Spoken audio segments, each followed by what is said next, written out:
as we get into domain and range and functions. Vocab's important so you know what it is you're being asked about.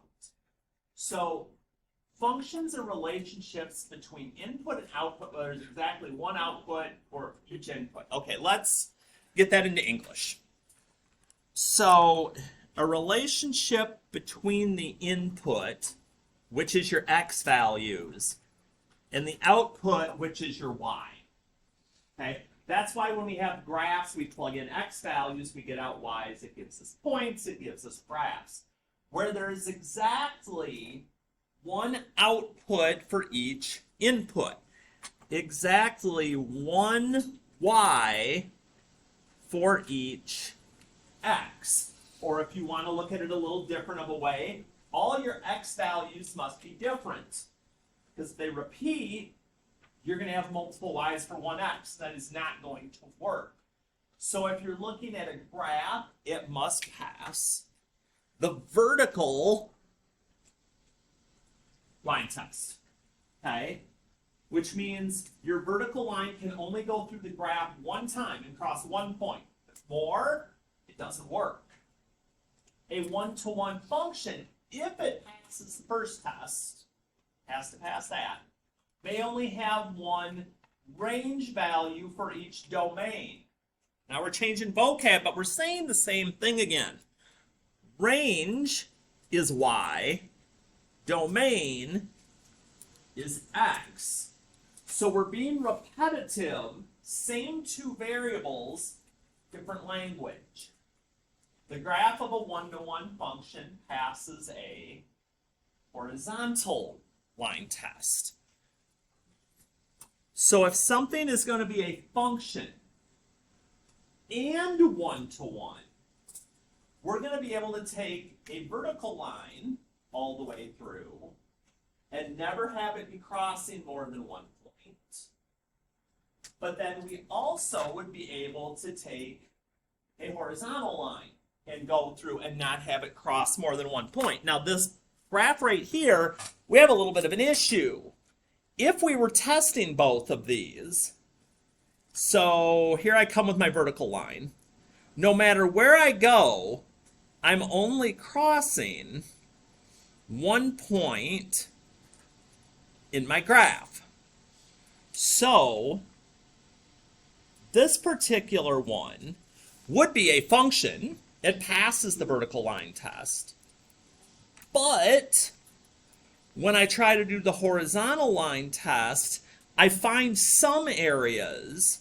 So let's say I just kind of did it here. I'm just going to kind of put a dotted line just so we can see it. 1, 2, 3. It's crossing at more than one place. We'll just leave it at that. So this one would not be one-to-one because it failed the horizontal line test. So when we're doing it visually, that's what we're looking for. Those are the two eye tests that we do.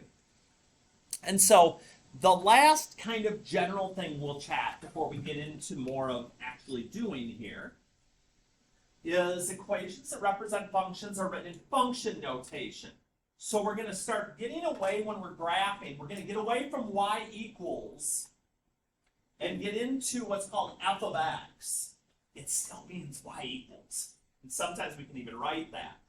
It just means now we're going to be able to look and say, hey, you know, if I'm plugging in 4 for x, what value is coming out for my function? We're just kind of doing big kid notation now instead of some of the Algebra 1 stuff.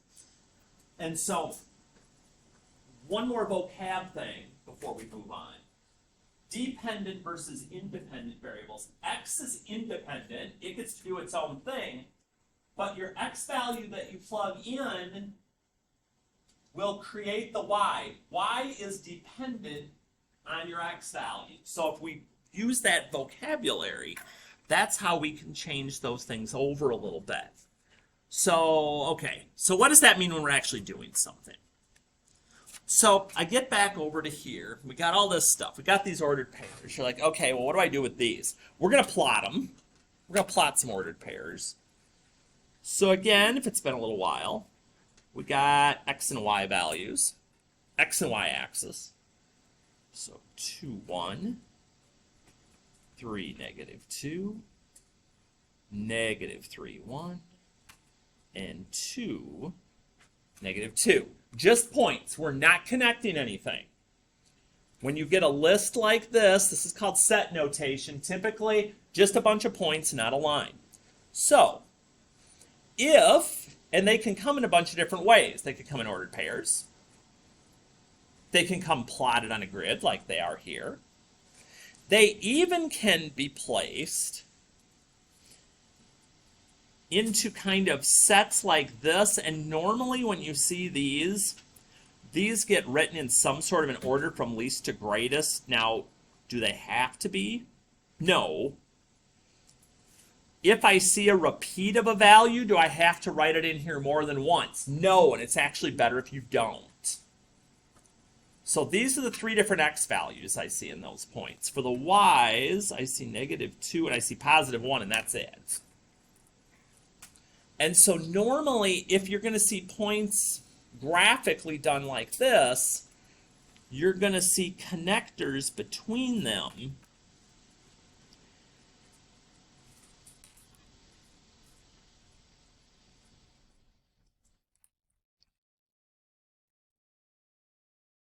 That kind of looks like a hot mess, which is why we don't look at them this way very often. But it's going to give us kind of a visual idea of some things that are going on here. For instance, we'll start with the simple stuff. Your domain is just a listing of all your x values. Here's my domain.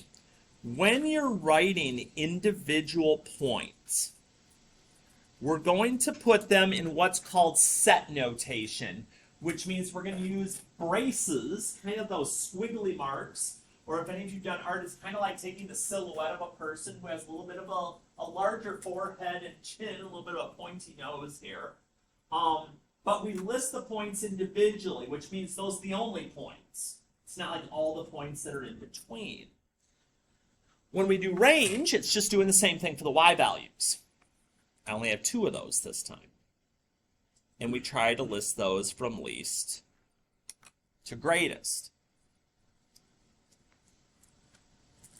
So technically, we could use any one of these 4 different ways to figure out if it's a function or not.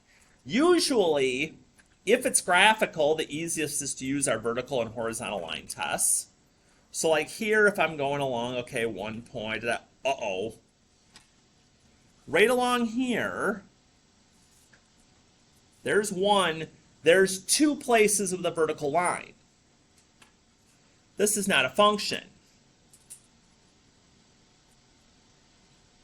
It fails the vertical line test if I'm visually looking. The other thing I could look at is if I was looking at the coordinate points. I notice that one of my x values repeats.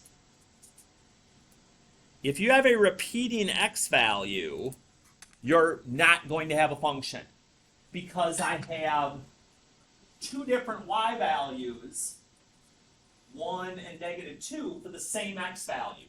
One input is giving me 2 outputs. That's not okay as far as functions go. Is it a 1-to-1? Well, I can already give you the answer to that. If it's not a function, it can't be a 1-to-1. But if we passed the first one, we'd have been looking anyway, and we'd have said, okay, let's test out vertical. We tested out vertical. Let's do horizontal. Uh-oh. Fail. Horizontal line test. Or if I don't have lines, what do? I look at my ordered pairs and I go, uh-oh. I have a y value that repeats. So now I have a situation where I have 2 different x values, but I'm getting the same y. One y is producing 2 x's. That's not okay either. So we have lots of ways to be able to test this out, but we have to be flexible. I mean, I guess you could make a sketch if you had points and vice versa. but we always like to have the option of getting to what we need in any of those situations. And so when we play with one of these, we'll do number 2, then I might freeze frame here and kind of let you play with 3 for a minute. State the domain and range of each. Okay. Individual points again. So least to greatest. Least. And next. And next.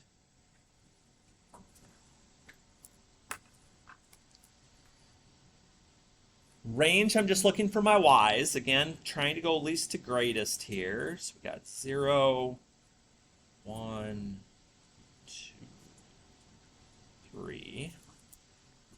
And again, I'm not going to be looking for perfection. If your squiggle there kind of looks more like just a scribble, I'm going to know what you're talking about, but try to make it kind of nice.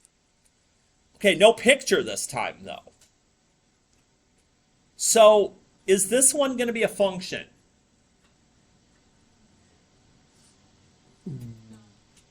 Ooh, that was with force. That was with force, I heard no. Why not? Yeah, we got repeating x values. Nope. Now here's the part that people want to get into arguments on, but we don't need to. They're like, I'm like, okay, is it a 1-to-1? And people say, yeah, all the y values are different. It's true, but if it's not a function to begin with, it can't be a 1-to-1. Okay, if the answer to the first question is no, it's just no. Okay, so take a moment. I will freeze up here. Look through number 3, jot the things down. Let's make sure we're good before we add one more little piece into this adventure here. People watching later, hope you have paused me at this point, so you're not. Oops.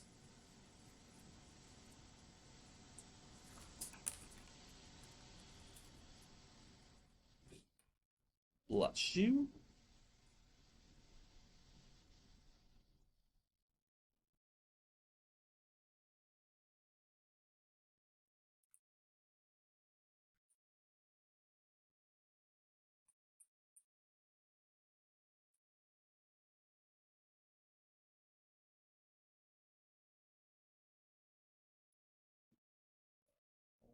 Here to be able to finish a couple of things up there.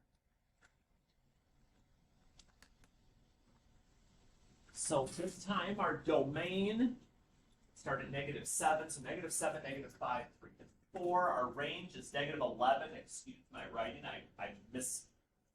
Oh, I put them in the wrong order the first time. -2 and +2. Is it a function? Yes. All of my x values are different. But no, it's not a 1-to-1 because we're getting repeating y values with different x's. So that wouldn't have passed the horizontal line test if we would have plotted those. Now, here's one of those things that tends to get people every time. So we get to 4, and you're like, okay, domain. Domain is my x values from left to right. Okay, so here's my furthest point left. Here's my furthest point to the right. I want their x values. So if I follow back to the x-axis, I get -4, and I get +4. But it's not just -4 and +4. It's every single x value that's between. So we have to use interval notation, including the endpoints. So that's why I've got brackets now instead of the set notation. And then we do the same thing with our range going from least to greatest, bottom to top. Not necessarily the same 2 points now. Here's my bottom. And, okay, we do have a repeat here. Here's my top. But remember, not x's. Follow back to the y-axis. And even though it's the same point, follow back to the y-axis for my range. Once we've got that out of the way and everything's connected, we can go back through, do our tests. Vertical first for a function as long as we're only going through one point. Every time we stop, we're good. But if we go vertical, and oh dear. More than one? Nope. Can't do it. Can't do it. And so, if you're going to get graphical, again, connected points, we do this. If they're not connected, do not connect them. Disconnected is just like what we were doing with these two. When I'm going through looking for my domain, we're back to set notation. And we're just looking at x values of the points as we go. Ooh, we got lots this time. So I'm just taking the x values of each of those points, unless there's repeats, of course. Range, same thing. We're going bottom to top.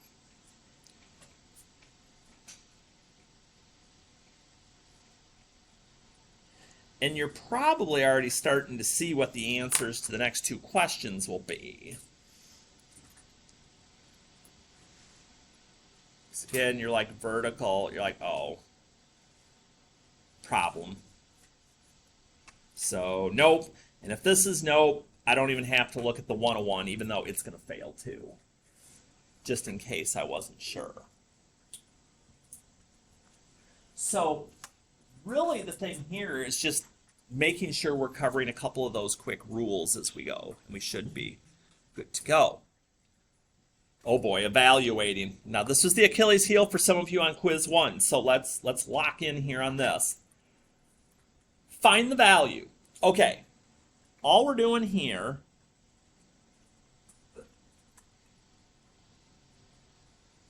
that can go straight into your calculator if you want to. We can probably do this in our head anyway. But notice, when you're doing the -4, it's got to be in parentheses, because if you go to the calculator and you just do -4 squared row versus -4 squared. So when you substitute, the squared is not inside, it's outside.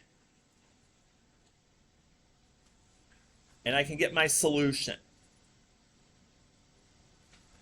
Are you going to get mad if, like on a fraction, I decide I'm going to my calculator instead? No, as long as your answer is not a decimal, I'll be okay. Because I'll admit, here, with not having to find a common denominator and all that stuff, yeah, this is going to be a much faster way of getting to the solution than squaring it. Now I'm finding a common denominator. Now I'm building new numerators, all these other steps. Sometimes we want to work for speed. And as long as I'm doing the right things, basically, I'm okay. So as we start to finish over here, I just want to be cautious on some stuff. Just because I see an exponent out here doesn't mean this is going to be positive. -2 cubed, I'm still going to end up with a negative. Minus a negative, this minus is not the same as the one in the parentheses. This minus a negative makes that plus. Can I plug the whole thing in the calculator? Sure. I just always like making sure we're on the right track. Oh, crud. There's a variable. Like, how the heck am I supposed to plug in a variable for a variable? Bless you. I'm going to cube my 7.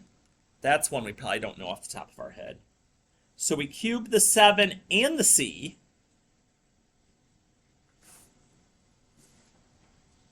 This is cubed. This isn't. You can't put any more together there. we've got to be willing to understand that just because we're evaluating doesn't mean you're getting to one number every time. If you sub in a variable, you're going to have variables in your answer. And that's okay. That's just something that's a little bit different. And so these last couple are just to get you thinking about relationships that we have sometimes with these, which is going to be graph each relation or equation, find the domain and range, figure out if it's a function, and if it is it a one-to-one? Okay. Y equals 3. Question. Horizontal or vertical line?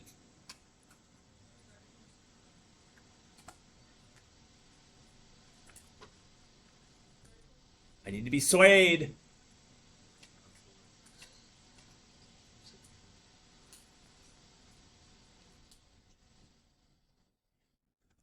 Okay, so there's where y is 3. If I go vertical, the y value is changing as I go along there. I don't want the y value changing. It's got to be 3. Y equals will always be horizontal. X equals will always be vertical. So this is the part that gets interesting. Your domain, you're like, well, that's the x values. Yep. They go all the way to the left. They go all the way to the right. My domain is infinite. Goes forever. Not so much for my range. No matter where I go along this line, the y value is always 3. Which then becomes the question, well, how do I write that? You actually have options here. Since it's one value, you could write it in set notation. You could write it in a very strange looking interval notation, but you need some sort of notation on it, not just like 3, because we want to start getting used to this. Do we pass vertical? We do. Oh dear. We flunk horizontal terribly though. Like infinite points are going through there, so definitely not a one-to-one. We work that through. So horizontal and vertical are going to be a little funky.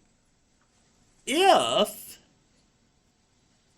I'm just going to solve this for y, because to me, if I can get it in slope-intercept form, I can get that graphed.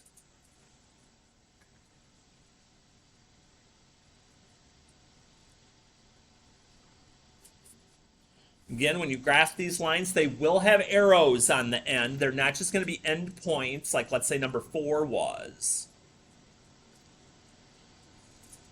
So this is where I got to look, and I got to go, okay, we're not just looking at the points. Domain is left to right. This is going to keep right on going left and down forever. Negative infinity. As I move to the right, oh, that arrow is going to keep going up and right off the paper and forever. Range, down forever, up forever. So wait a minute, Hart. So you're telling me that when there's arrows, I'm going to see lots of infinities. You are. It may not be all of them like this, but if you see lines, if it's linear, yeah, everything's infinite. It's going forever in both directions. And so as I look, I'm like, we passed that, okay. Going this way, 1 point, 1 point, 1 point. Okay, that's good. That's good. I'm good. We just want to be able to work through these and work through them quickly. And again, probably much more quickly than I've been because I'm trying to make sure we're going okay with stuff. Last one, because I don't want anybody coming to me saying, Hardy, that was a surprise, okay? Last one. If I plug these values, in parentheses, of course, in for x, -1 squared is 1, minus 1 is 0.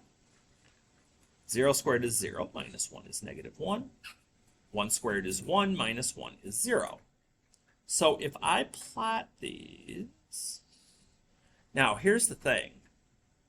It's tempting to go, burp, burp, make it a v, just like an absolute value equation, but it's not. That's coming tomorrow, but, well, or Friday. It depends.